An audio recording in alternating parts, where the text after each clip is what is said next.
Breaking news mga kababayan, nako po, eto na ang balita na pinakakaantay nyo, sumasabog sa social media. Nako po, higanteng rally na gagawin sa 28 ng Hunyo. Matinding viral po ito. Ito ay kumakalat na po sa social media at nagsimula na po ang debate at diskusyon ng mga komento. Naku po mga kababayan, pati po si Atty. Rowena Guanzon pumalag na din dito sa sinasabi nila na pag-aresto kay Senador Marcoleta. Bakit daw hindi si BBM ang kasuhan? Bakit si Senador Marcoleta na nagsasabi ng katwiran at katotohanan at matapang na nag-iimbestiga ng flood control issue ang ginigipit? So ngayon mga kababayan, sabi po sa balita, ito ay hindi galing sa atin, disclaimer lang po. Di ko lang alam kung ito ay legit na po na meron ng hudyat at tagubilin ang kapatiran ng Iglesia ni Cristo. Sabi kasi mga kababayan, meron talagang magaganap na malaking rally. Ito po mga kababayan, no? May nag-post po, si Munting Kaalaman. Alam natin na ito, pag nag-post ito, legit. Talagang ito ay nakikipaglaban, pagkapatiran, ang inaaglahi. So dito mga kababayan, tupanos, mga kapatid sa kapatiran, ready na ba kayo? June 28, handa na ba ang lahat? Tayo ang lakas ng bayan para sa katotohanan at katarungan, ipaglaban. Payapa, disiplina, at pagkakaisa. Mahalin ang bayan, wag ang pera. Nako po mga kababayan, ito na ba ang people power? Ito na ba ang lakas ng bayan? Marami pong nagsasabi, si Marcoleta ay isang patibong. Totoo nga naman, pag si Marcoleta ang ginalaw mo, pag si Marcoleta ang inaglahi mo, pag si Marcoleta ay gagawan ng masama, at ito naman ay wala namang ginagawang anomalya at mga gaya ng pagnanakaw sa gobyerno, gaya ng mga bendalo, ay ibang usapan na yan. Malamang si Marcoleta, pag inaresto ito, ibang usapan na. Alam natin na matibay ang katwiran at paninindigan ng isang Marcoleta, hindi gagawa ng anumang kamalian at kabastusan sa gobyerno. Gaya po ng mga bendalo. Isipin nyo naman itong si Erwin Tuplok. Sinasabi niya mga kababayan, hindi na daw siya nagkaka-interes dito sa mga Marines. Alam nyo ba mga kababayan ang kanyang pahayag? Nako po, magugulat po kayo. Talagang, ayan o, buwang lang ang maniniwala sa 18 sundalo o tinatawag na ex-Marines. Tulfo, nanindigang walang katotohanan ang mga aligasyon ng mga dating Marino. Ang mga bintang kay Tuplok ay pawang mga chismis lang.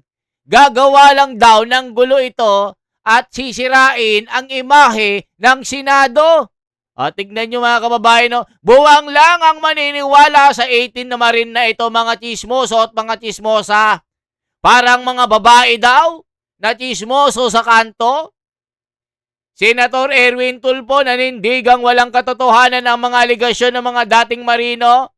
Maring itinanggi ni Senador Erwin Tulfo ang mga aligasyon na nag-uugnay sa kanya na umano'y mga irregularidad or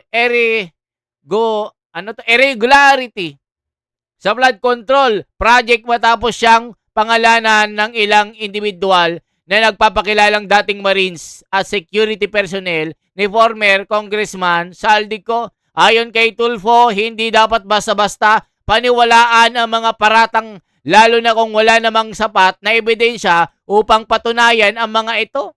Sabi nga ni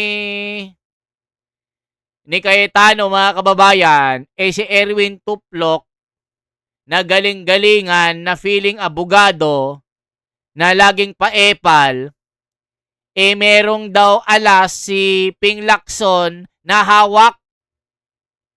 Sa oras na nag-iba ng direksyon, itong si Erwin Tuplok, merong 3 dahilan para siya ay igaya kay Senador Chis Escudero at itong si Judas Islord.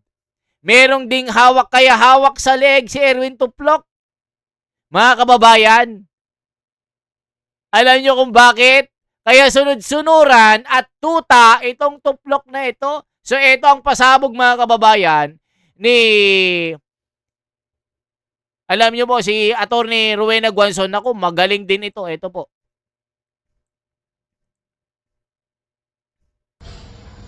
Yung balita, iwawalan to arrest. Ito po, mga kababayan. Yung balita, iwawalan to arrest si Senator Dante Marcoleta. Obvious ba na trumped up lang ang charges? Obvious ba? Kung totoong may cause of action sila, bakit kayo nyo lang yan ginagawa? Dahil oposisyon si Senator Marcoleta? Dahil nag-expose siya ng mga massive na corruption sa ating bansa? Napaka-obvious naman po niyan. Paano magsusurvive ang demokrasya natin kung ganito ang pamahalaan? Kung ganyan po, na lahat ng mga may campaign donors ay kakasuhan nila ng plunder, abay unahin nila si BBM. Dahil si BBM may mga di ba? Sige, tingnan natin ang kanyang COMELEC na statement of contributions and expenses, SOSE. Kung may mga contractor siya doon ng mga donors, dapat po kasuhan din siya ng bribery. Hindi naman pwede na kakasuhan yung oposisyon tapos pipikit mata lang nila kay BBM at ang mga kasama nila. Hindi na tama itong ginagawa niyo. Wala nang hustisya dito. Ayan, mga kababayan ko. Yan po ang pasabog. Wala na talagang hustisya na nangyayari na pinapatupad sa ating komunidad. Kung sino ang mga lumalaban, kung sino yung mga aktibo na personalidad para labanan ang korupsyon at mga anomalya na nangyayari sa gobyerno, sila ang ginigipit. Sabi nga ni Marcoleta, mga kababayan, itong pagpapapalit ng liderato ng Senado ay hudyat para kalimutan ang issue ng pagnanakaw. Ito po, ang sabi ni Marcoleta. Issue ng pagnanakaw sa kaban ng bayan, malilibing na lang. Marcoleta nagbabala matapos mabago ang liderato ng Senado. Manila, Philippines, nagpahayag ng pangamba si Senador Rodante Marcoleta na maaring hindi na mabigyan ng sapat na atensyon ang mga alegasyon ng mga pagnanakaw at katiwalian sa gobyerno dahil sa pagbabago ng balanse ng kapangyarihan sa Senado. Kasi nga, mga kababayan, merong Gatchalian Black na aso ng Malacanang. Ito po ang pasabog ni Cayetano. Sabi pa dito ni Marcoleta, sa isang panayam, sinabi ni Senador Marcoleta na posibilidad umanong matigil ang mga pagdinig kaugnay ng naturang mga isyu at tuluyang mawala ang mga isyu sa sentro ng pampublikong diskurso. Itong pagnanakaw ng flood control ng mga mali-maleta. Dahil hawak nila yung bit, yung issue ng pagnanakaw na yan, tuluyan na pong malilibing yan, pahayag ng senador. Ayon po sa kanya, maaaring umasa ang ilan na malilimutan na lamang ng publiko ang mga kontrobersyang ito kung hindi na ito mabibigyan ng pagkakataong maimbestigahan sa Senado. Samantala, tinugunan din ni Marcoleta ang mga usapin tungkol sa posibilidad na maharap siya sa aresto kaugnay ng mga aligasyong plunder at indirect bribery na inuugnay sa kanyang pangalan. Iginiit ng senador na wala siyang ginawang labag sa batas at naniniwala siyang nagiging target siya dahil sa kanyang mga paninindigan at sa patuloy niyang pagsasalita sa mga isyong kanyang itinituring na mahalaga. Mariin din niyang tinanggi ang paratang na tumanggap siya ng anumang pabor kapalit ng kanyang posisyon. Anya, noong panahon ng kampanya ay hindi siya kabilang sa mga pangunguna sa mga survey, kaya hindi umano makatwiran na may magbibigay ng suporta sa kanya batay sa inaasahang tagumpay sa halalan. Yan po ang sinabi ni Senador Marcoleta. Kaya nga dito sa pasabog ng page ni Munting Kaalaman, ito po mga kababayan ko, ipakita ko lang sa inyo, talagang merong mga post na may magaganap talaga na malakihang rally. Ito po mga kababayan ko, ito ang balita. Hindi galing po sa atin ito mga kababayan, tayo ay nakikibalita rin sa social media. Di ko lang alam kung legit po ito. Syempre tayo, ibabalita natin kung meron, kung talaga. Pero ito, si Munting Kaalaman, alam po natin na pag nagsabi ito, merong katotohanan. Pero hindi natin alam kasi wala pa namang sinasabi. Pero minsan kasi mga kababayan, mga kapatiran, alam natin na ang mga intel ni Munting Kaalaman, tila may katotohanan ito. Mga kapatid, sabi June 28, handa na ba ang lahat? Tayo ang lakas ng bayan para sa katotohanan at katarungan. Payapa, disiplina at pagkakaisa. Mahalin ang bayan. Ipaglaban ang kinabukasan. Yan po mga slogan. Mga kababayan, meron na. Syempre, pag meron talaga, malalaman natin yan kung meron talagang isasagawang higanteng rally. Ito na ba ang simula ng tunay na people power? Kasi nga mga kababayan, may nababalita na lulusubin nila ang Templo Sentral ng Iglesia ni Cristo dyan sa Quezon City. Marami pong mga nagbabalita allegedly na si Bato daw ay nasa loob. Bakit naman magtatago si Bato sa loob? Common sense mga tangalista, mga bobolista. Maraming ang nagpost sa social media mga kababayan na kaanib po ng kapatiran. Subukan nyo ng magkaalamanan. Arestuhin nyo na rin si Marcoleta nang makita nyo ang hinahanap nyo. Sabi ng mga lumalapastangan po at yung mga nababalita sa social media na igagaya daw ang Iglesia ni Cristo dito sa KOJC, kay Pastor Kibuloy.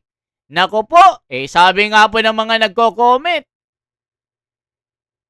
para kayong kumuha ng bato na pumukpok or pinukpok nyo sa sarili nyong ulo. Tila pagpapakamatay o suicidal ang gagawin nyo. Kaya sabi nga po ng mga nagkokomento, ina-advisean si De Junior at yung kanyang mga aso, mag-isip-isip muna ng 1,000,000 beses para malaman nila na hindi maganda ang gagawin nila. Nung unang panahon nga, nung panahon ng Hapon, pinigilan rin ang pamamahala ng Iglesia ni Cristo ng mga sundalong Hapon. Pero walang nagawa ang mga sundalong Hapon. Bagkus, sila din ang sumamba. Sumamba din sila habang nagtuturo yung mahal nating manggagawa sa panahon ng pagsamba. Yun po ay kasaysayan na totoong nangyari. Kagaya rin ng mga panahon po ng martial law, pinilit din na kubkubin ang Templo Sentral o Central Office kasi wala pa po ang Templo Sentral noon. Kung hindi ako nagkakamali, 1986 to 1987, na ipatayo ang Sentral. I-correct nyo po ako.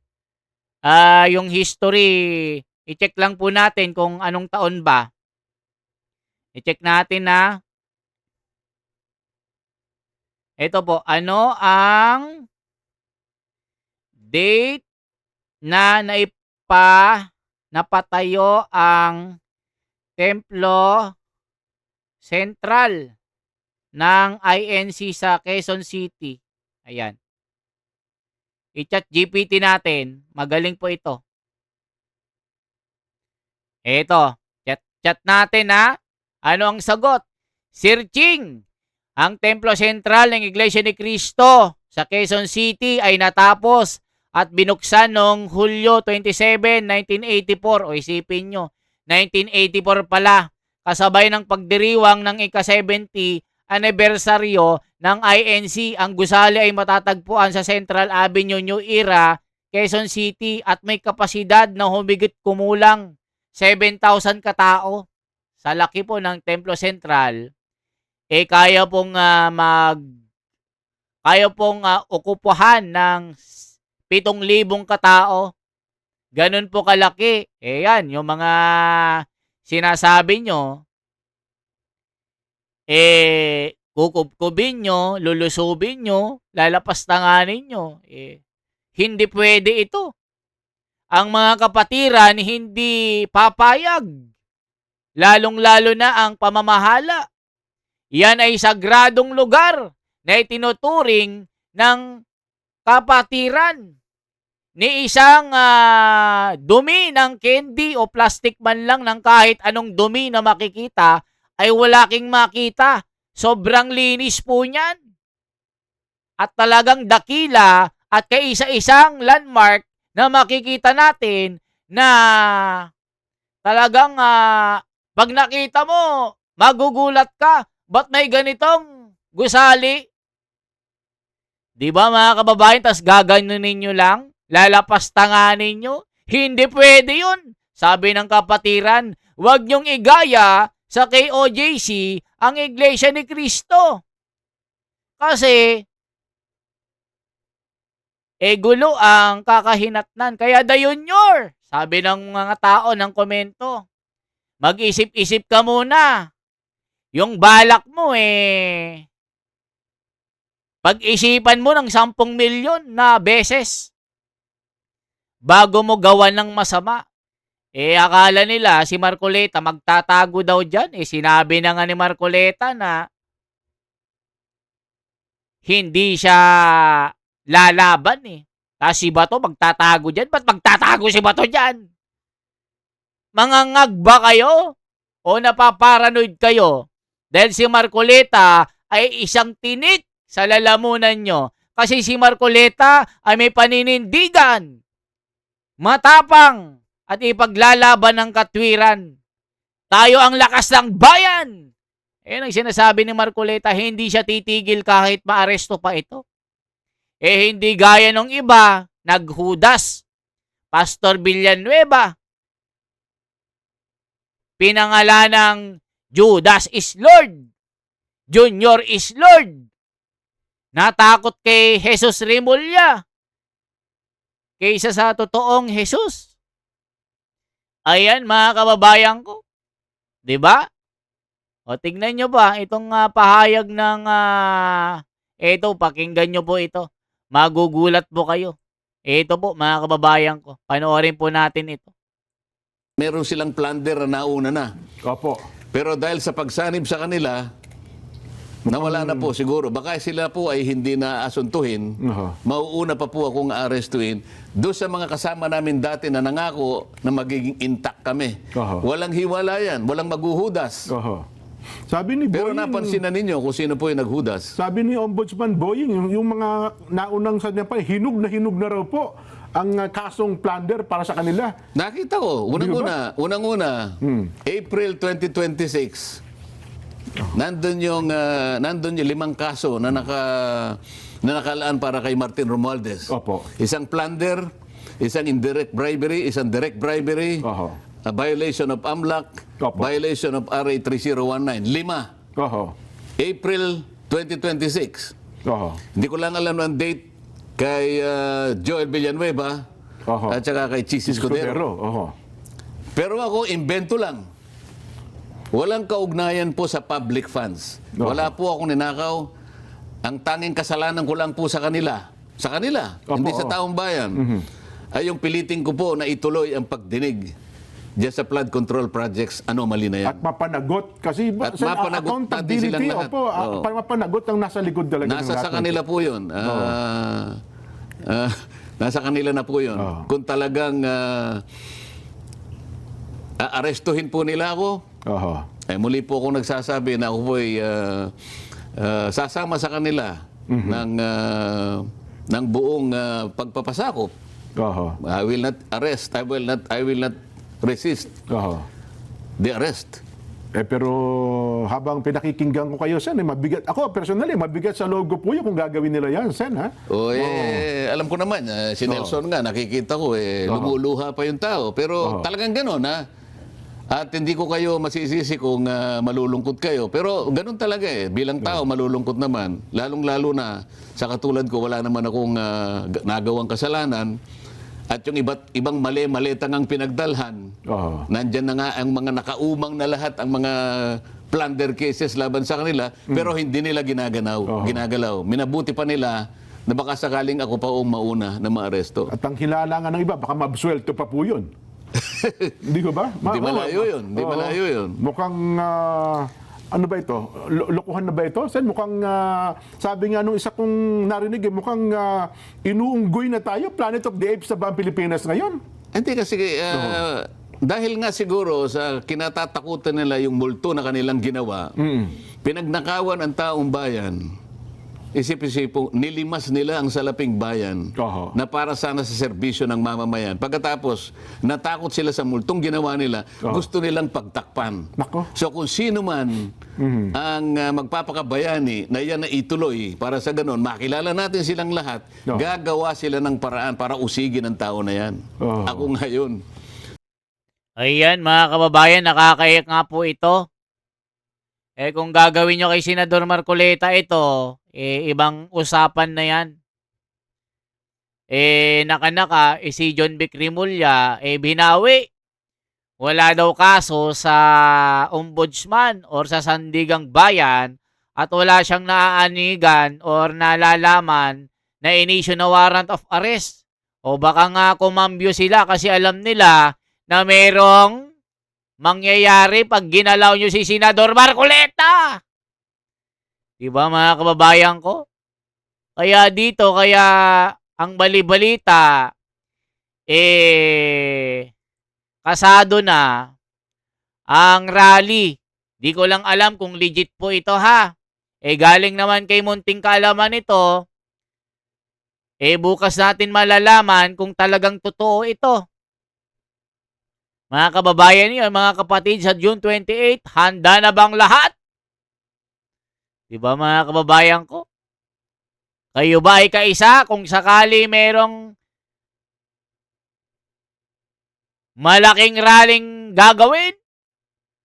Diba mga kababayan? Anong masasabi nyo? I-like nyo po yung page natin mga kababayan na The Wonders PH or The Wonders Philippines. tayo po ay nagpo-post ng mga picture dyan. Itong picture na ito, galing po kay Munting Kaalaman. I-share lang din natin at para malaman nyo na merong di umano na gagawing malakihang higanteng rally sa 28. Di pa natin alam kung ito ay legit. Di pa natin alam kung saan yung venue. Malalaman po natin bukas kung ito ay legit, mga kababayan. And once again, salamat po sa mga kababayan natin at kapatiran na tuloy-tuloy na nanonood. Good afternoon, ka-wonders. Gaspar Beltran, watching from Cebu City. Ayan, nanonood po. Watching from Tokyo, lokal. Naka-Japan kasi yung yung character O, tuloy pa natin mga kababayan ko. At basahin lang po natin yung ilang mga kababayan natin at kapatiran na nagpapa-shoutout dito. I'm watching po from France. Subukan lang nila lusubin na talagang sentral para makita nila. Uuwi ako dyan para suportahan at ipagtanggol ang pamamahala. Yolanda.